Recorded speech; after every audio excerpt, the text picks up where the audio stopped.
Xbox or PlayStation, who will have the bigger 2023? Microsoft is adding years on your Xbox's life cycle. Your Xbox is about to be flooded with thousands of games, but are they worth it? We get a PlayStation perspective on Xbox's Developer Direct. Let's discuss. And here to discuss with me for the first time in ages, Jimmy Champagne here bringing that PlayStation perspective. We're gonna go head to head on a couple things. Things might get crazy, guys. What? I'm talking like WWE SmackDown. It's been a while since we've done one of these, and I'm just like glad to be back here with you in 2023. We had a great end of 2022. The year of Game The Last Awards. of Us. Both of our channels hit 100K. So I'm excited to see what 2023 brings. Full of possibilities for Xbox, especially. Xbox, are they going to bring it this year? Are we going to see like some like good stuff coming from Xbox? I Not need just Redfall to be good. I need that game to not only be high quality but run well,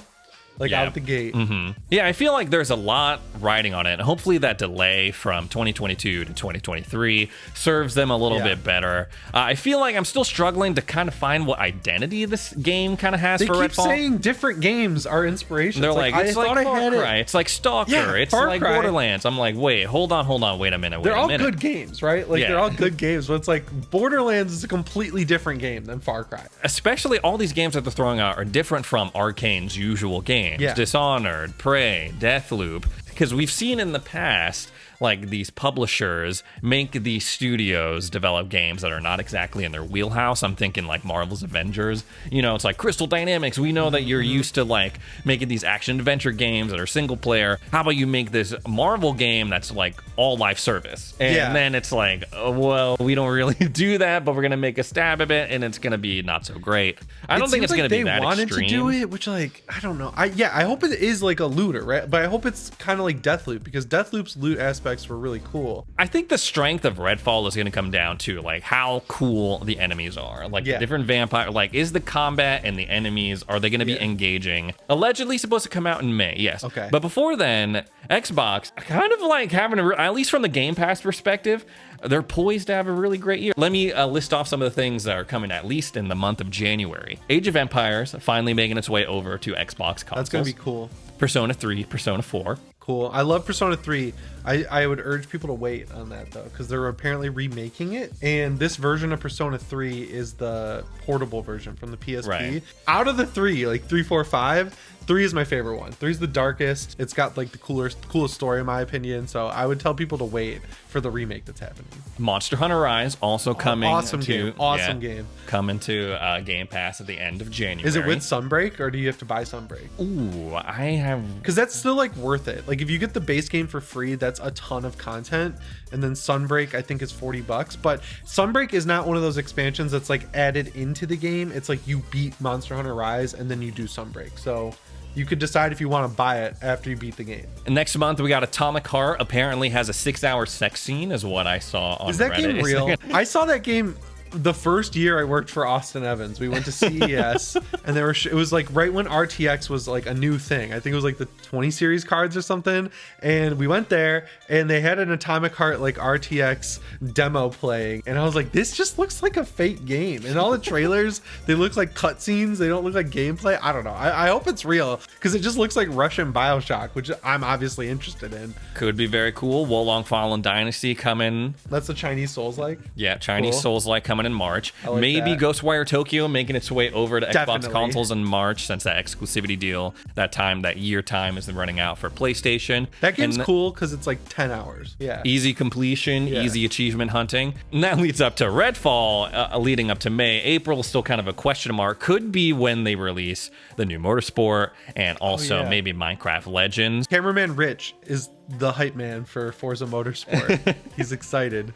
This video is brought to you by Manscaped. So first off, Manscaped makes a great gift for maybe any upcoming birthdays or Valentine's Days just around the corner, because it comes in this really cool looking box. Honestly, this is like the nicest little like brand deal packaging I've ever received. Let's open it up. So right from the jump, this is a nice experience just opening the box, because you got like a nice little greeting that they include in it. Very nice packaging. You got the main attraction here, the Lawnmower 4.0, the 4th generation, to make sure that your joystick and balls are all taken care of, well groomed. This set of clippers has skin-safe technology, and it's also waterproof if you prefer to do your shaving in the shower. The lawnmower also has an LED light as well. It also comes with this really cool charging dock that you can just slip right in. Looks really sleek. I gotta say, the look of this is really cool, the branding on point. In this kit, we also have the Crop Preserver and the Crop Reviver. You use these to make sure that your coins are cool and clean all day long. Honestly, guys, this stuff smells pretty good. It's giving me vibes of like after you get like a fresh fade and the barber slaps on that stuff and smells really good. Smells like a barbershop, I guess, a nice barbershop. For a limited time, when you use my code, they're also giving away 2 free gifts. One of those is the Shed Bag. You can take this whole Manscaped experience, throw it in the bag, take it with you wherever you go. Just for the heck of it, they're also going to be throwing in these anti-chafe boxers. Do not wait. Go on over to manscaped.com and use the promo code below to get 20% off of your purchase,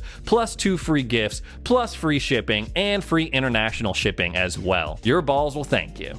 I'm just going to say it right now. If they do manage to ship all of that stuff, the first party stuff, Motorsport, Legends, Redfall, and then maybe some of the timed exclusive stuff, Arc 2 maybe coming, Stalker 2, I don't know when that game's gonna come out. And at this point, I feel like we don't really care because it's like, y'all do what y'all gotta do, make sure you're safe. And then Starfield maybe coming later this year. Xbox poised to have a great year, maybe even better than PlayStation.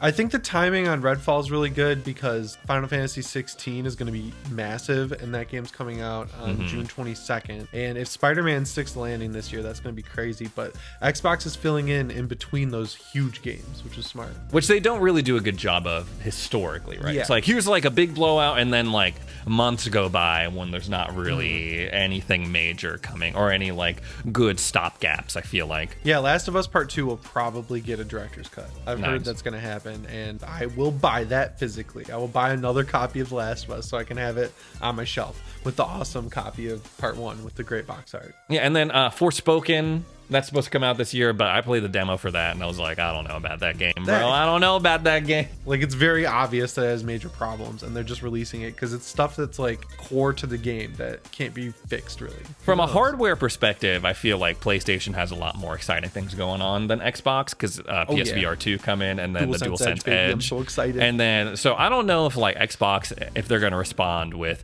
the Elite Series 3. They're definitely not going to come out with a VR thing. They've stated that they're not interested in that technology, and that's fine. Yeah. But so from a hardware perspective, I'm not sure, at least when it comes to these accessories, not sure how Xbox is going to respond. I will give PlayStation the edge when it comes to that in terms of the 2023. Also, I expect sales to kind of narrow, especially when it comes to like the gap between series consoles and the PlayStation consoles. But that could change because we've been hearing on your channel that they're going to make a ton more units you can just get a PS5 from now. PS5. You can just like buy one. I was on PlayStation Direct before we shot this and they're just available. It's so weird. They're available on PlayStation Direct? You just like buy one, and they have them at Costco all the time with the God of War Ragnarok bundle. 2023 strengths for Xbox, Game Pass, and first-party output. Accessories, a little bit of a question mark, and then sales, I guess we'll kind of see. Next up, let's talk about Ubisoft Plus, or Ubisoft is what you're saying. Ubisoft. Yeah, it's Ubisoft. Is the correct pronunciation. So Pure Xbox is saying that Ubisoft Plus,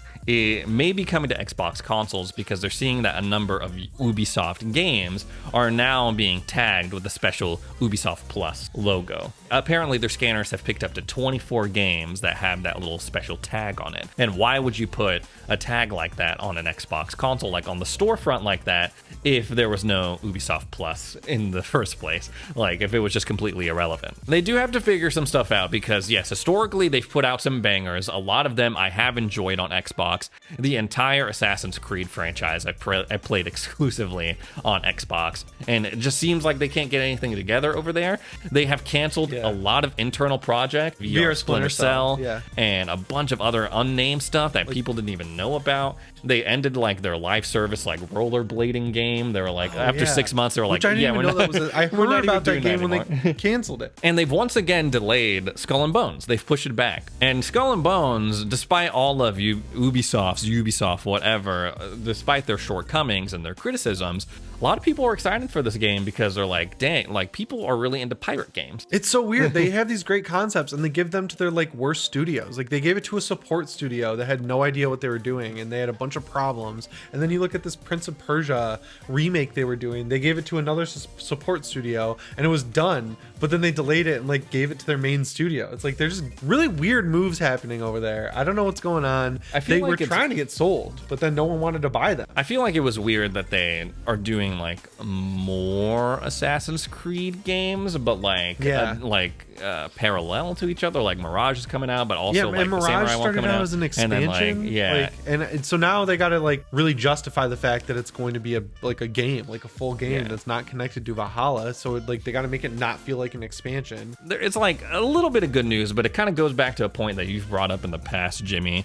There's a quote from frickin' Ubisoft. They say they want to leverage the biggest pipeline of games in Ubisoft history. 2023-2024, we'll see the releases of Assassin's Creed Mirage, Avatar Frontiers of Pandora, Skull and Bones, and other yet to be announced premium games, including a large one. I'm not sure what that large one is, but a large one, as well as promising free-to-play titles from some of our biggest brands. They apparently want to focus on the live service aspect, which is what you've talked about in the past when Bethesda was like pre-Microsoft coming in and buying them. It seemed like they were gearing a lot of their IP and stuff towards these live service projects like Fallout 76 and Elder Scrolls Online to make themselves more appealing to a buyout from someone else, and then Microsoft came along and bought them, obviously. Do you think that Xbox and Sony would be kind of in the market to buy these guys? From that. I think they're moving on from trying to be sold because like you can't have free-to-play games, but they're like completely reducing the focus. Like they wanted a free-to-play game in every franchise. They had that Ghost Recon one that they canceled. The Division Heartland is still happening, which I'm pretty excited for that because it's kind of like a Last of Us faction situation where they have, like in the first Division, there was a survival mode that was kind of like a battle royale where you would go into like a blizzard section in New York and you'd have to like start with nothing and loot a bunch of stuff and then get out, and it was awesome and people really wanted it in the Division 2, and we're like, why are they not adding it? Well, it's because it's becoming its own game called Heartland, and there's a Division mobile game coming out that actually looks really cool. It's like a full-on Division game. I don't think they're trying to be sold. I think they're trying to like really weather the storm now, and they're working on what works, which is good. Maybe it didn't work out that they couldn't like get sold or get anyone to buy them. I feel like Xbox, they couldn't even if they wanted to, right? Because of Activision Blizzard, right? And I feel like Activision Blizzard is a way bigger W if they have that deal go through versus buying Ubisoft. So Jimmy, we have a new Xbox update to talk about. Have you heard about this? Have you read about this? Yes. Are you familiar with standby versus shutdown mode? First of all, yeah, standby is like rest mode on PS5. It used to be called instant on. Shutdown is off. Down is actually off. It's cold. Actually dead. It's available to Xbox insiders right now, but they're rolling out this update where it's going to officially switch you to shutdown mode as the default option, whether you have it on instant on or not. It's going to roll it out, put you on shutdown mode. You will have the option to switch it back if you want to. But with this update, it's like, okay, everyone is going to be on shutdown mode. Oh my God. That would piss me off so bad if I was playing like a single player game, right? And then I put my console into rest mode and then it shut down and then I turned it on the next morning and I lost progress. Yeah. I would slingshot that Xbox through Phil Spencer's window. Dude. I'd be like, but I mean, it could, like, if you pin the game to quick resume before you shut it down, that should be okay. But yeah, if you're used to just like shutting it down,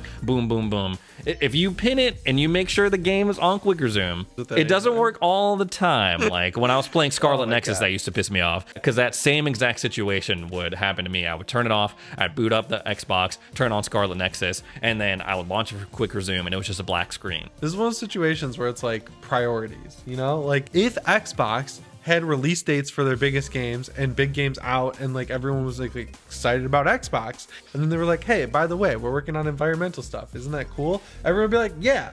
But right now, while everyone's like, where is the release date for Redfall? Where's the release date for Starfield? Like, what else is coming this year? It's weird to see them go, hey everyone, like here's our big PR blast. We're working with Oreos, and also we're making it so your console shuts off in the middle of the night to save power. It's like, okay, cool. You're not happy? I feel like they're on the way to doing both though. They have this, and then they have developer direct coming. Hopefully we get release dates on Redfall, on these other games that they're going to be showing off. Yeah, I feel like this is a big part of their strategy ever since it came out, that Instant On uses a ton of power, and it basically is like killing your Xbox. I mean, I still use it because I like waking up my Xbox remotely, like whether it be via my app or like Instant using on is my rest voice mode, right? Like you're putting it in rest mode, like like when you turn your it used to, well, okay, that is like, yes, but mode? That's confusing because sleep mode used to be shutdown mode, like your console's going to sleep.